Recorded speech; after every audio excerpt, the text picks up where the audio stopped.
Salve, salve, galera! Estamos começando mais uma edição do Goiás Bem no Enem e hoje no programa você vai assistir às aulas de língua portuguesa com o professor Ivair e no segundo bloco vai rolar a aula de física na companhia do professor Fontinelli. Antes de começar, um lembrete, você pode rever todo o conteúdo do programa em nosso canal no YouTube e também na plataforma NetEscola da Seduc, beleza?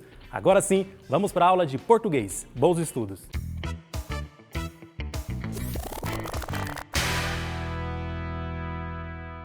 Olá, sejam bem-vindos ao Goiás Bem no Enem, este programa que visa contribuir para que você possa alcançar um bom desempenho no Enem com sucesso e vitórias. Sou o professor Ivair Alves, vamos trabalhar língua portuguesa e hoje estudaremos sobre progressão temática e as estratégias argumentativas.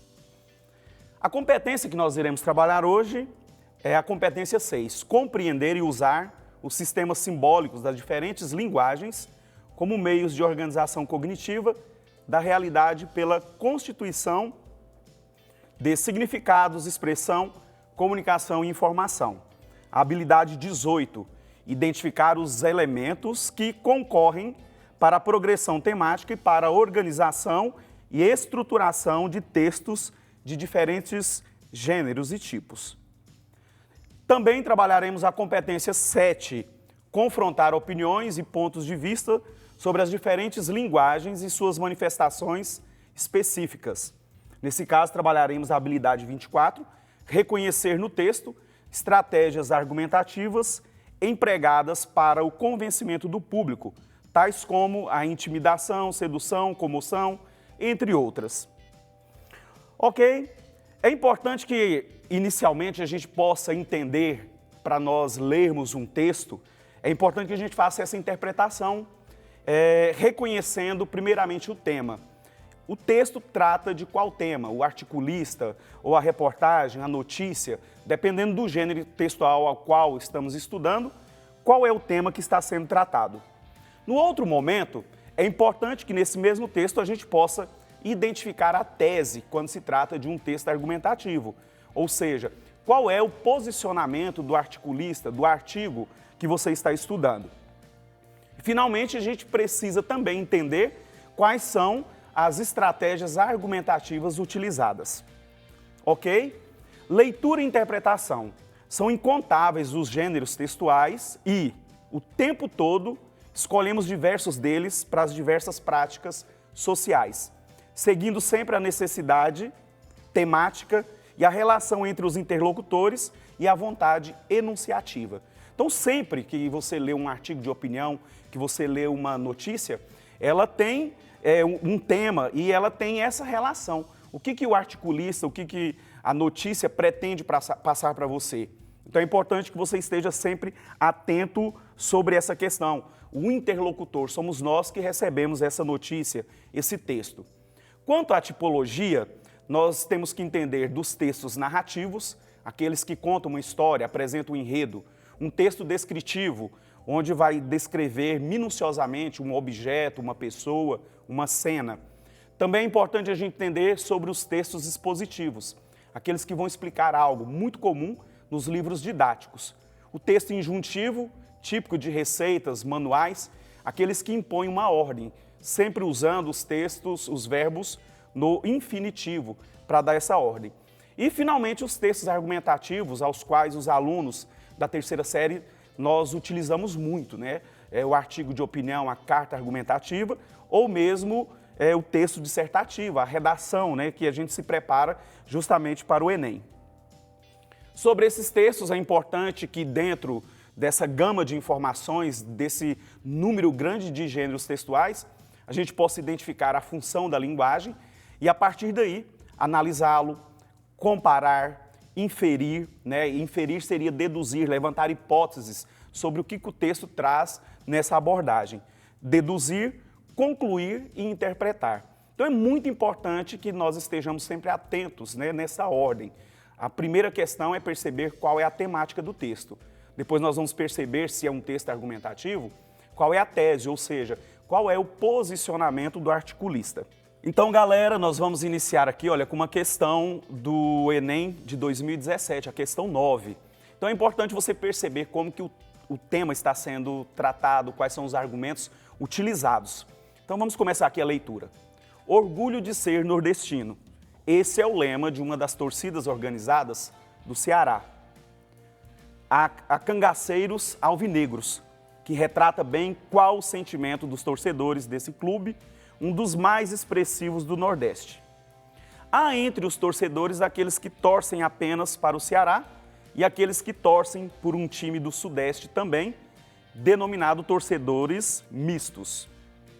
Em geral, a bifiliação clubística permite que os torcedores se engajem aos times do Rio de Janeiro, por exemplo, sobretudo pela histórica projeção política e posteriormente midiática da então capital do Brasil.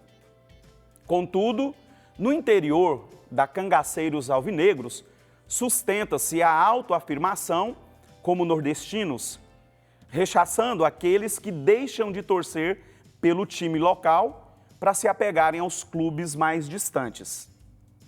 Ao serem questionados sobre como encaravam a bifiliação, um dos diretores da Cangaceiros foi enfático ao afirmar: "Você já viu algum paulista ou carioca torcer para time do Nordeste?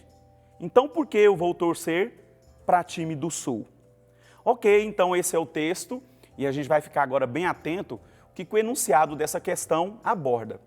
O texto apresenta duas práticas distintas de filiação aos clubes de futebol.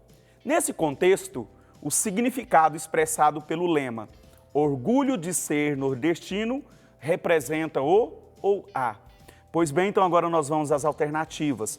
Só recapitulando, nesse contexto, qual é o significado de orgulho de ser nordestino? Nós temos aqui a letra A, alternativa A. Preço pela manutenção das tradições nordestinas por meio da bifiliação clubística. A letra B, aliança entre torcidas dos clubes do Sudeste e Nordeste por meio da bifiliação clubística. Orgulho dos torcedores do Ceará por torcerem para um dos clubes mais expressivos do Nordeste. Na letra D, o envaidecimento dos torcedores do Ceará por enfrentarem clubes do Sudeste em condições de igualdade. E a letra E, resistência de torcedores dos clubes nordestinos à tendência de bifiliação clubística com os clubes do Sudeste. Voltando aqui, só recapitulando, o texto apresenta duas práticas distintas. Então, nesse contexto, qual seria o significado, do lema "orgulho de ser nordestino"? Então, aqui estão as alternativas apresentadas a vocês. E nós vamos entender, e descartando que a primeira não é o preço pela manutenção, não é uma aliança de torcidas, no caso da letra B. Orgulho dos torcedores do Ceará por torcerem para clubes mais expressivos do Nordeste. Também não há um envaidecimento. Então, nessa questão aqui, nós vamos perceber que a alternativa correta é a letra E. Existe, então, uma resistência desses torcedores dos clubes nordestinos à tendência de estarem na bifiliação clubística com os clubes do Sudeste. Então, olha só, o mais importante de tudo é quando nós estivermos fazendo a leitura desses textos, a gente perceba o tema e possamos também perceber qual é o posicionamento de quem escreveu o texto. Então, nesse caso aqui, sobre as torcidas, essa torcida dos times do Nordeste, do Ceará, em específico, eles criam uma resistência. Eles falam, se não há uma possibilidade dos times do Sudeste escolherem torcer por um aqui do Nordeste, então por que nós vamos torcer por alguém lá do Sudeste? Então, há uma resistência desses torcedores dos clubes nordestinos a essa bifiliação. Então, é isso que nós vamos estar sempre percebendo nos textos, a temática, o posicionamento. E é importante, como eu disse anteriormente, analisar, fazer inferência, levantar hipóteses para você chegar a uma conclusão quando se trata da interpretação do texto, ok, galerinha?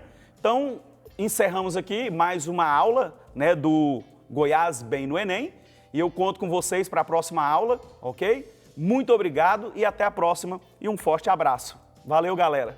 Valeu, professor Ivair, pela aula. Galera, enquanto vocês terminam aí as suas anotações sobre esse tema importantíssimo, estratégias argumentativas, vamos fazer um intervalinho bem rápido e na volta você fica com a aula de Física. Não sai daí!